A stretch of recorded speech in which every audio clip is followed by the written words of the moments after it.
عنوان سخن قرار دیا ہے، اور کئی مجالس میں اس حدیث کے ذیل میں بہت سارے معروضات میں نے آپ کی بہترین فکروں کے حوالے تہیہ کیا ہے، اور بڑے ہی اختصار کا سہارا لیتے ہوئے میری کوشش یہی ہے کہ 40 منٹ کے اندر میں اپنی گفتگو کو اختتام سے متصل کر دوں، اس لیے کہ اس کے بعد مسلم مجلس بھی محترم شہنشاہ صاحب کے گھر میں مجلس ہے، اس کے بعد فوراً اور آپ لوگوں کو اس مجلس میں بھی شرکت کرنا ہے۔ بہرحال ارشاد ہو رہا ہے کہ یا علی حب کا ایمان، اے علی تیری محبت ایمان ہے، بے بغض کا کفر نفاق، اور جو تیرا بغض ہے یہ کفر و نفاق ہے، یعنی جو جس دل کے اندر تیرا بغض پایا جائے گا وہ کافر ہوگا اور منافق ہوگا۔ اس کے بعد رسول اللہ نے خطاب کیا کہ وَأَوَّلُ مَن يَدْخُلُ الْجَنَّةَ حُبُّكَ، وہ سب سے پہلے جنت میں داخل ہوگا، سب سے پہلے جنت میں انٹری کرے گا، وہ سب سے پہلے جنت میں وارد ہوگا کہ جس کے قلب کے اندر، دل کے اندر تمہاری محبت پائی جائے گی۔ وَأَوَّلُ مَن يَدْخُلُ النَّارَ بِبُغْضِكَ، اور جس کے دل میں تیرا بغض پایا جائے گا وہ سب سے پہلے جہنم میں وارد ہوگا۔ اور فرما رہے ہیں اچھا یہ کہنے والا بھی ایسا نبی ہے کہ جس کے لیے اللہ نے قرآن میں کبھی طٰہٰ کہہ کے خطاب کیا، کبھی اللہ نے یاسین کہا تو کبھی مزمل کہا تو کبھی مدثر کہا، اور جس کی پاک زبان کے اوپر اور با طاہر، طیب و طاہر اور صداقت والی لسان کے اوپر اللہ نے وحی کا پہرا لگا دیا۔ قدرت نے یہ کہا کہ وَمَا يَنطِقُ عَنِ الْهَوَىٰ إِنْ هُوَ إِلَّا وَحْيٌ يُوحَىٰ، میرا نبی کلام ہی نہیں کرتا ہے کہ جب تک وحی کا نزول نہ ہو، جب تک رضا ہے ربوبیت شامل نہ ہو۔ اس کا مطلب یہ ہے کہ اگر نبی کلام کر دے تو اللہ راضی رہتا ہے، اگر نبی کسی کو بستر پہ سلا دے تو اللہ راضی رہتا ہے، اگر نبی کسی کو جنگ میں بھیج دے تو خدا راضی رہتا ہے، اگر نبی کسی کو خطبے کے لیے منبر پہ بھیج دے تو خدا راضی رہتا ہے، اگر نبی کسی کو اپنی بس میں سے نکال دے تو پھر بھی اللہ راضی رہتا ہے۔ کیوں؟ اس لیے کہ یہ وہ نبی ہے کہ جب تک وحی نازل نہ ہو اور اللہ کا پیغام نہ ہو، اللہ کی مرضی نہ ہو، نبی گفتگو نہیں کرتا ہے، نبی کلام نہیں کرتا ہے۔ اور وہی نبی یہ کہہ رہا ہے کہ علی کی محبت ایمان کی علامت ہے، اور علی کا بغض کفر و نفاق کی علامت ہے۔ اچھا آپ دیکھیں کہ اسلام کا آپ جب مباحثہ کریں گے تو اسلام کے اندر بہت سارے مسلمان پائے جاتے ہیں، اور مسلمان اسلام کے اندر جتنی بھی عبادتیں پائی جاتی ہیں، چاہے وہ نماز ہو، چاہے وہ روزہ ہو، چاہے وہ حج ہو، چاہے وہ زکوٰۃ ہو، چاہے وہ انفاق ہو، چاہے وہ جہاد ہو، اگر آپ کسی بھی عنوان کو لے لیں تو ممکن ہے کہ اس عنوان کے اندر مومن بھی شریک ہو، منافق بھی شریک ہو۔ اور فرما رہے ہیں لہذا آج کے زمانے میں ہی آپ دیکھیں نہ جانے کتنی مسجدیں ایسی ہیں کہ جہاں پہ قیام کرنے والے مومن بھی ملیں گے، منافق بھی ملیں گے، رکوع کرنے والے مومن بھی ملیں گے، منافق بھی ملیں گے، سجدہ کرنے والے مومن بھی ملیں گے، منافق بھی ملیں گے۔ اسی عنوان سے نہ جانے کتنے حاجی ایسے مل جائیں گے کہ جو بیت اللہ کا طواف کر رہے ہیں، مومن بھی پائے جاتے ہیں، منافق بھی پائے جاتے ہیں۔ تو اس کا مطلب یہ ہے، یہ ایک فارمولہ، یہ ایک کانسیپٹ ہے، اس کا مطلب یہ ہے کہ مومن بھی نماز پڑھتا ہے، منافق بھی نماز پڑھتا ہے، مومن بھی سجدہ کرتا ہے، منافق بھی سجدہ کرتا ہے، مومن بھی قیام کرتا ہے، منافق بھی قیام کرتا ہے۔ اب لہٰذا کوئی ایسا فارمولہ، کوئی ایسا میزان تو ہونا چاہیے کہ جو یہ بتا دے کہ مومن کون ہے، منافق کون ہے۔ کوئی ایسا میزان دیکھیے، جو میزان ہوتا ہے نا، میزان کا ایک کام ہوتا ہے، میزان جو ہوتا ہے اس کا ایک کام ہوتا ہے، اس کا کام کیا ہوتا ہے؟ میزان کا کام یہ ہوتا ہے کہ وہ عدالت کی رعایت کرتا ہے، یعنی وہ ناحق کام نہیں کرتا ہے۔ آپ مارکیٹ میں گئے جیسے ہی مارکیٹ میں گئے، جانے کے بعد آپ کو کوئی چیز خریدنی ہے، ایک ترازو ہے جسے ہم میزان کہتے ہیں، ترازو کا کام کیا ہے کہ آپ کو کوئی سامان خریدنا تھا، اب جیسے ہی آپ خریدنے لگے تو اس سامان کو اس میزان کے اوپر رکھا گیا، اب میزان نے ایک ویٹ کو مقرر کر دیا، اب جیسے ہی ویٹ کو مقرر کیا جتنا آپ نے مطالبہ کیا لہذا میزان پہ رکھا، رکھنے کے بعد آپ کو دے دیا اور آپ نے رقم دے دی۔ اب میزان کیا کر رہا ہے کہ میزان کا کام ہے عدالت کی رعایت کرنا، عدالت کی مخالفت کرنا نہیں ہے بلکہ عدالت کی رعایت کرنا۔ اب اسلام کے اندر بھی کوئی ایسا میزان ہونا چاہیے کہ جو یہ بتا دے کہ نماز پڑھنے والا مومن کون ہے، منافق کون ہے، قیام کرنے والا مومن کون ہے، منافق کون ہے، سجدہ کرنے والا مومن کون ہے، منافق کون ہے، بیت اللہ کا طواف کرنے والا مومن کون ہے، منافق کون ہے۔ اب ہم کس کے در پہ جائیں گے؟ کہا ہم بھی اسی کے در پہ جائیں گے جس نے ہمیں نماز بتائی، جس نے ہمیں روزہ بتایا، جس نے ہمیں قیام کا سلیقہ بتایا، جس نے ہمیں رکوع کا سلیقہ بتایا، جس نے ہمیں قرآن کے بارے میں بتایا، جس نے ہمیں اسلام بتایا، جس نے ہمیں شریعت بتائی۔ جب ہم اس کے در پہ پہنچے کون ہے؟ کہا وہ در مصطفیٰ ہے، وہ در محمد ہے، وہ اللہ کے محبوب کا در ہے۔ اب جیسے ہی در پہ پہنچے، پہنچنے کے بعد ہاتھوں کو جوڑا، یا رسول اللہ آپ مجھے یہ بتائیے کہ مومن اور منافق کی پہچان کیا ہے؟ اس لیے کہ لباس اسلام پہن کے مومن بھی نماز پڑھ رہا ہے، منافق بھی نماز پڑھ رہا ہے۔ رسول اللہ نے آواز دی کہ پریشان نہ ہونا، ہم تمہیں قیامت تک کی پہچان بتا دے رہے ہیں۔ یا علی حب کا ایمان بے کا کفر نفاق، جس کے دل میں علی کی محبت ہو پہچان جانا مومن ہے، جس کے دل میں بغض علی ہو پہچان جانا منافق ہے۔ ایک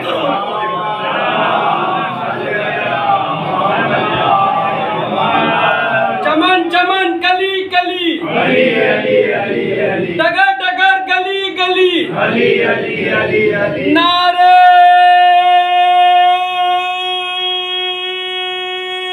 حیدری، نعرے سلوات۔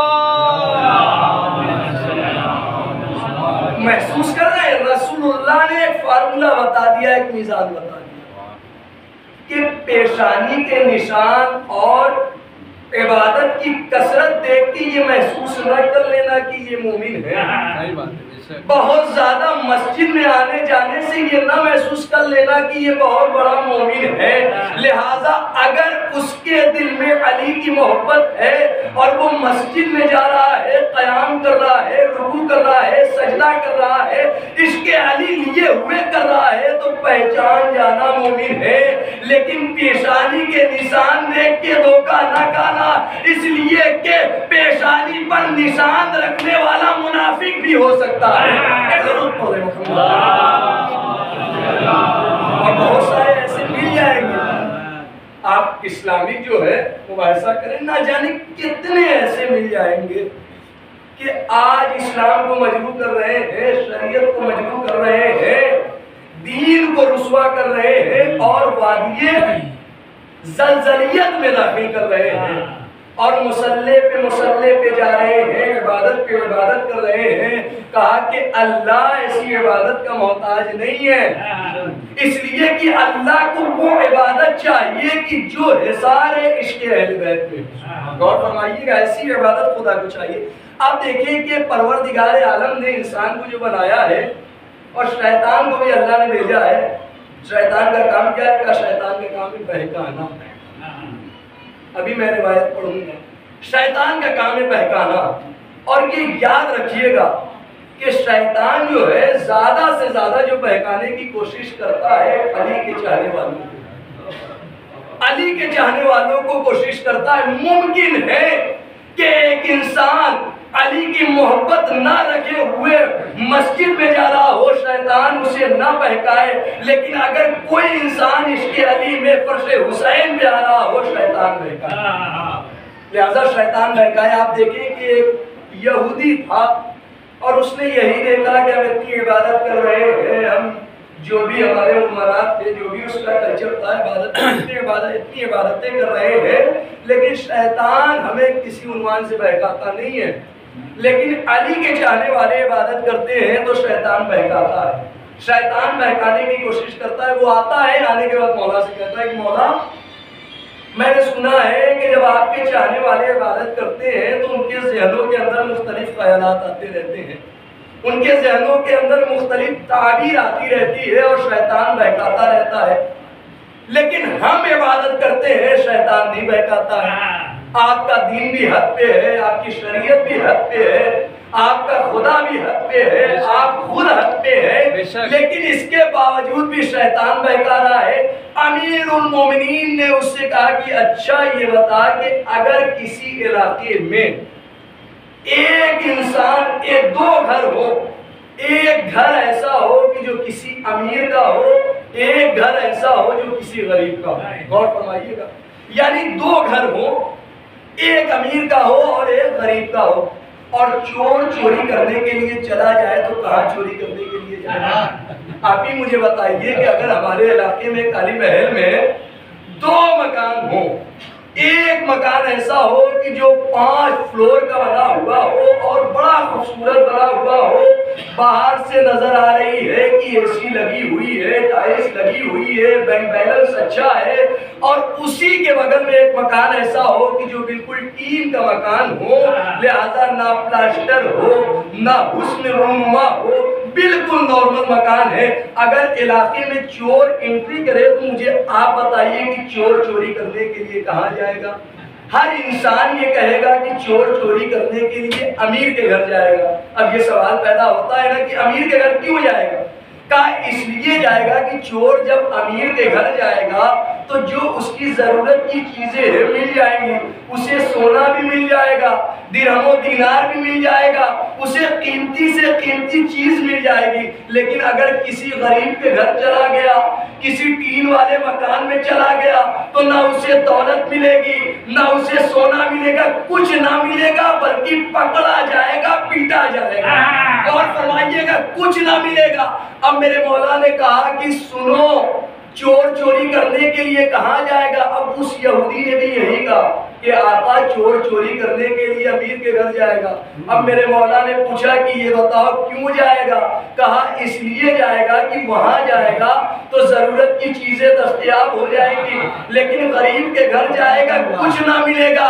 اب ایک مرتبہ مولا کہتے ہیں کہ یاد رکھو، شیطان تمہیں بہکانے کے لیے اس لیے نہیں جاتا ہے، شیطان کو معلوم ہے ان کا سجدہ بھی بیکار، ان کا رکوع بھی بیکار، ان کا قیام بھی بیکار، ان کی عبادتیں بھی بیکار، لیکن ہمارے چاہنے والوں کے پاس اس لیے آتا ہے کہ ان کا قیام بھی قبول ہو جائے گا، ان کا رکوع بھی قبول ہو جائے گا، ان کی عبادتیں بھی قبول ہو جائیں گی، لہذا جو علی سے محبت کرنے والے ہیں انہیں بہکایا جائے۔ محسوس کیجئے، اچھا دیکھیے شیطان بھی کتنا عقل مند ہے، شیطان کی بھی عقل مندی کو محسوس کیجئے کہ کتنا عقل مند ہے کہ شیطان اسے نہیں بہکاتا ہے کہ جو خود بہکا ہوا، بلکہ شیطان اسے بہکاتا ہے کہ جو عشق علی میں ڈوبا ہوا ہو۔ اور پوری تاریخ شاہد ہے کہ شیطان نے ہر علی کے چاہنے والوں کو بہکانے کی کوشش کی ہے۔ آپ دیکھیں کہ شیطان نے جب پروردگار عالم نے جناب عالم کا پتلا بنایا تھا، جس پہ بنایا تھا، وجود بنایا تھا، تو پروردگار عالم نے کیا کیا تھا؟ پروردگار عالم نے حکم دیا تھا کہ جناب عالم کا سجدہ کرو۔ اب شیطان نے کیا کیا؟ شیطان کے اندر ایک غرور پیدا ہو گیا، ایک تکبر پیدا ہو گیا، ایک اکڑ پیدا ہو گئی۔ جب اللہ نے پوچھا تو شیطان نے کیا کہا؟ شیطان نے کہا کہ خلقتنی من النار خلقتہ من الطین، آپ نے مجھے آگ سے پیدا کیا ہے اور انہیں جو ہے آپ نے مٹی سے بنایا ہے۔ اب ایک مرتبہ شیطان کہنے لگا کہ ہم سجدہ نہیں کریں گے۔ اب اس کے بعد پروردگار عالم نے روایت آپ کے زیر نظر ہے کہ اللہ نے کچھ دانے مٹی کے حوالے کیے، کچھ دانوں کو اللہ نے آگ کے حوالے کیا۔ آگ جو ہے سارا دانہ نگل گئی، لیکن مٹی نے کچھ دیا، مٹی نے کچھ دیا. اب ایک مرتبہ جیسے ہی شیطان ناکام ہو گیا, اب ایک مرتبہ اللہ نے اسے اپنی بارگاہ سے نکال دیا. اب اس نے اللہ سے مہلت مانگی, لیکن تاریخ کہتی ہے, روایت کہتی ہے کہ اللہ سے اس نے کہا کہ پروردگار, میں بندوں کو صراط مستقیم پہ بیٹھ کے بہکاؤں گا, میں بندوں کو صراط مستقیم پہ بیٹھ کے گمراہ کروں گا. میرے عزیزو, جب معصوم سے پوچھا گیا کہ یہ بتائیے صراط مستقیم کسے کہتے ہیں, صراط مستقیم کسے کہتے, معصوم نے فرمایا کہ نحنو صراط مستقیم, ہم ہی صراط مستقیم ہے. اب جہاں جہاں علی والے ہوں گے شیطان بہکانے کی کوشش کرے گا. ایک درود پڑھ دیں. لہذا یہ یاد رکھیے گا, شیطان علی والوں کو بہکانے کی کوشش کرتا ہے. اور یہی وجہ ہے کہ آپ دیکھیے کہ شیطان کبھی بھی ایسی جگہ نہیں جاتا ہے کہ جہاں پہ نشہ کرنے والے افراد ہوں, جہاں پہ غاصب افراد ہوں, جہاں پہ بے معرفت افراد پر کی شیطان وہاں جاتا ہے کہ جہاں پہ بے معرفت افراد ہوں جو عشق علی میں ڈوبنے والے ہوگا. کیوں؟ اچھا کیا وجہ ہے کہ شیطان ان کے پاس آتا ہے, انہی کو بہکاتا ہے؟ خود مولا نے بتا دیا. کیا بتایا مولا نے؟ کہا یہ کہ اگر انسان عشق علی میں, عشق اہل بیت میں عبادت کر رہا ہے تو اللہ قبول کر رہا ہے, قیام بھی قبول کر رہا ہے. اچھا آپ مجھے یہ بتائیے, کیا اللہ ہماری عبادت کا محتاج ہے؟ اگر ہم آپ سے سوال کریں یا کوئی ہم سے سوال کرے جس کے لیے اتنے سارے فرشتے قطاریں لگی ہوئی ہیں, اچھا ہمارا معاملہ یہ ہوتا ہے کہ ہم کھاتے بھی ہیں, پیتے بھی ہیں, سوتے بھی ہیں, آرام بھی کرتے ہیں, لیکن اس کے باوجود مرحلہ کیا ہے کہ عبادت سے رائے فرانی اختیار کرتے ہیں. لیکن اللہ کی عبادت کرنے کے لیے فرشتے موجود ہیں کہ جو نہ کھاتے ہیں, نہ پیتے ہیں, نہ کچھ شکوہ کرتے ہیں. ہم تو شکوہ بھی کرتے ہیں کہ پروردگار یہ پریشانی, پروردگار یہ معاملہ, لیکن فرشتوں کا معاملہ یہ ہے کہ سارا دن اللہ کی تسبیح و تحلیل کرتے رہتے ہیں, نہ شکوہ کرتے ہیں, نہ کھاتے ہیں, نہ پیتے ہیں, صرف خالص عبادت کرتے رہتے ہیں. اب جہاں پہ اتنے فرشتے عبادت کر رہے ہوں, جبریل بھی عبادت کر رہے ہوں, میکائیل بھی عبادت کر رہے ہوں, اسرافیل بھی عبادت کر رہے ہوں, رسول اللہ بھی عبادت کر رہے ہوں, آدم علیہ السلام بھی عبادت کر رہے ہیں, نوح علیہ السلام بھی عبادت کر رہے ہیں, ابراہیم علیہ السلام بھی عبادت کر رہے ہیں, اہل بیت اطہار بھی عبادت کر رہے ہیں, اور جہاں پہ اتنی بڑی بڑی ہستیاں عبادتیں کر رہی ہیں وہ خدا ہماری عبادت کا محتاج نہیں ہو سکتا ہے. اس خدا کو ہماری عبادت کی ضرورت نہیں ہے, لیکن پروردگار عالم چاہتا ہے کہ ہمارے یہ بندے عشق اہل بیت میں قیام کرے, عشق اہل بیت میں رکوع کرے, عشق اہل بیت میں سجدہ کرے, عشق اہل بیت میں مصلی پہ آئے گا. کیوں؟ تاکہ اس لیے کہ انہیں منزل پستی سے منزل معراج پر پہنچایا جا سکے. ایک درود پڑھ دیں. حسینیت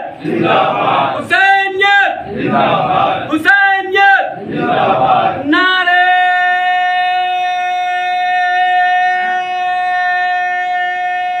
حیدری, نعرہ سلوات.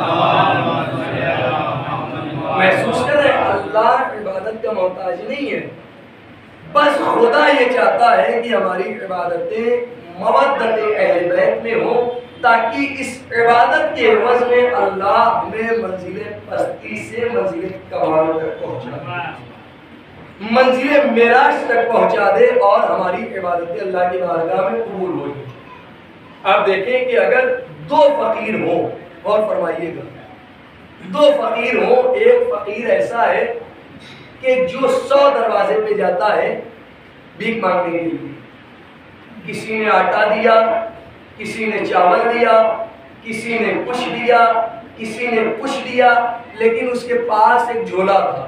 اور فرمائیے گا, ایک جھولا تھا, اور جس دروازے پہ جا رہا ہے, جو نعمتیں دستیاب ہو رہی ہیں اسی جھولے میں ڈال رہا ہے, اسی جھولے میں ڈال رہا ہے. لیکن جھولے کی کیفیت یہ تھی کہ اس میں ایک سوراخ, وہ جھولا جو تھا اس کا پھٹا ہوا تھا, وہ در بدر بھٹکتے ہوئے 100 دروازے پہ گئے، 100 دروازے پہ گیا، کسی نے آٹا دیا، کسی نے چاول دیا، کسی نے آلو دیا، کسی نے کچھ دیا، یعنی مختلف نعمتیں اسے 100 دروازے سے مل گئی۔ اب ایک مرتبہ محنت کرنے کے بعد، جستجو کرنے کے بعد، 100 دروازے پہ بھٹکنے کے بعد جب وہ آتا ہے، آنے کے بعد دیکھتا ہے کہ اس کے جھولے میں کچھ ہے ہی نہیں، اس کے جھولے میں کچھ ہے ہی نہیں۔ کا معاملہ کیا ہوا؟ کا معاملہ یہ ہوا نا کہ جو اسے نعمتیں مل رہی تھی، لہذا وہ تو اپنے جھولے میں ڈال رہا تھا، لیکن جھولے کے اندر اتنی ظرفیت نہ تھی، اتنی اہلیت نہ تھی، اتنی کوالٹی نہ تھی، اتنی اہمیت نہیں پائی جاتی تھی اس کے اندر کہ ان چیزوں کو جمع کرنے کا۔ کیوں؟ اس لیے کہ جھولے کے اندر سراغ پایا جاتا تھا۔ جتنی نعمتوں کو رکھ رہا تھا، نعمتیں نکل جا رہی تھی، نعمتوں کو رکھ رہا تھا، نکل جا رہی تھی۔ اب نتیجہ یہ ہوا کہ جب وہ اپنے جھولے کو دیکھتا ہے تو کچھ نہیں ہے، لہذا ساری نعمتیں جھولا پھٹا ہونے کی وجہ سے نکل گئی ہے۔ میرے عزیزوں، یہی کیفیت عبادت کا بھی ہے کہ انسان قیام پہ قیام کرتا رہے، رکوع پہ رکوع کرتا رہے، سجدے پہ سجدہ کرتا رہے۔ اگر بغض علی میں کر رہا ہے تو خدا کی بارگاہ میں قبول نہ ہوگی، اگر عشق علی میں ایک سجدہ کر رہا ہے تو اللہ قبول کر لے گا۔ کیوں؟ اس لیے کہ اس کا سجدہ اللہ کی بارگاہ میں جمع ہو رہا ہے، اس کا قیام خدا کی بارگاہ میں جمع ہو رہا ہے، اس کا رکوع اللہ کی بارگاہ میں جمع ہو رہا ہے۔ کیوں؟ اس لیے کہ جو اس کے پاس میزان تھا نا، وہ میزان بڑا مضبوط تھا، اور وہ عبادتیں جا کے اس میزان میں جمع ہو جا رہی تھی۔ لیکن جس کا میزان بڑا خراب تھا، جس کا میزان پھٹا ہوا تھا، تو لہٰذا وہ عبادتوں پہ عبادتیں کر رہا ہے، لیکن وہ عبادتیں نکل جا رہی ہیں، اب اس کے پاس کچھ نہیں۔ بس میں نے بات کو تمام کر دی۔ لہٰذا رسول اللہ نے یہ بتایا کہ یا علی حب کا ایمان ہے، اے علی تیری محبت ایمان ہے، بے بغض کا کفر نفاق، اور جو تیرا بغض ہے نا وہ کفر ہے، نفاق ہے۔ وَأَوَّلُ مَن يَدْخُلُ الْجَنَّةَ حُبُّكَ، اور جو تجھ سے محبت کرے گا وہ سب سے پہلے جنت میں والی ہوگا۔ وَأَوَّلُ مَن يَدْخُلُ النَّارَ بِبُغْضِكَ، اور جو تیرا بغض اپنے دل میں پالے گا وہ سب سے پہلے جنت میں۔ اور یقیناً آج کے زمانے میں بھی جس کے پاس علی کی محبت ہے، علی کی ولایت ہے، اور وہ اپنے وجود کو عبودیت سے قریب رکھتا ہے، تو یقیناً جنت اس کے لیے، جنت اس کے لیے۔ اور کربلا کے میدان میں بھی حسین بن علی ایک ایک عنوان کو پہچانوا رہے ہیں، ایک ایک عنوان کا تعارف کرا رہے ہیں۔ کربلا کے میدان میں حسین بن علی، ارباب اعظم حسین بن علی نے کربلا کے میدان میں جیسی قربانی، جیسے نذرانے کو پیش کر دیا، قیامت کو پیش نہیں کر سکتا ہے۔ یہ فرزند زہرا تھا کہ جس نے کربلا کے میدان میں اپنا سارا خزانہ، اپنی ساری نعمتوں کو قربان کر دیا تاکہ پرچم اسلام بلند رہے۔ اللہ اکبر۔ ارباب اعظم، اگر کسی کے گھر میں، میں بھی سکینہ کا مسئلہ پڑھنا چاہتا ہوں، اگر کسی کے گھر میں چھوٹی سی بچی ہو جو صاحب اولاد ہے، اور وہ بچی اگر اپنے بابا کے سینے پہ سونے کی عادی رہتی ہے، اپنی ماں کے آغوش میں سونے کی عادی بن جائے، اگر اسے اپنے بابا کا سینہ نہ ملے تو بچی کروٹیں بدل دے۔ جو بچیاں کم سین ہیں، چھوٹی ہیں، اور بابا کے سینے پہ سونے کی عادی ہیں، کبھی کبھی ایسا ہوتا ہے کہ باپ کسی بھی عنوان سے تاخیر میں اگر پہنچتا ہے تو بچیاں اپنے بابا کا انتظار کرتے کرتے بستر پہ کروٹیں بدلتی رہتی ہیں۔ جیسے ہی بابا کا سینہ دستیاب ہوتا ہے نا، بچی کو نیند آ جاتی ہے۔ ارباب عذاب ذرا احساس کرے حسین کی بیٹی سکینہ کہ جو اپنے بابا کے سینے پہ سویا کرتی تھی، اور اگر بابا کا سینہ سکینہ کو نہ ملے تو سکینہ کو نیند نہ آئے۔ ارباب عذاب جہاں حسین جیسا بابا ہو، سکینہ جیسی بچی ہو، لہذا محبت کا عالم کیا ہوگا، محبت کی کیفیت کیا ہوگی، نیند کی کیفیت کیا ہوگی۔ یہی وجہ تھی کہ ایک مرتبہ میرا آقا حسین جب رخصت آخر کے لیے خیمے میں آیا تو 4 سالہ بچی سمجھ گئی کہ میرا بابا کربلا میں جا رہا ہے، مقتل میں جا رہا ہے، اب سکینہ کو نیند نہ آئے گی، اب سکینہ کو بابا کا سینہ نہ ملے گا۔ میرا مولا حسین جب خیمے سے باہر آیا، پشت زلینا پہ سوار ہوا، جیسے ہی سوار ہونا تھا ایک مرتبہ میرے مولا نے اپنے زلینا کو آگے بڑھانا چاہا، لیکن زلینا آگے نہ بڑھا۔ حسین ابن علی نے اپنے زلینا سے کہا، اے میرے زلینا یہ تیری آخری زحمت ہے، حسین کو معلوم ہے تو بھی بھوکا ہے، تو بھی پیاسا ہے، لیکن مجھے آخری مرتبہ مجھے قبرگاہ تک پہنچا دے۔ لیکن اللہ زلینا نے اپنے قدموں کو آگے نہ بڑھایا۔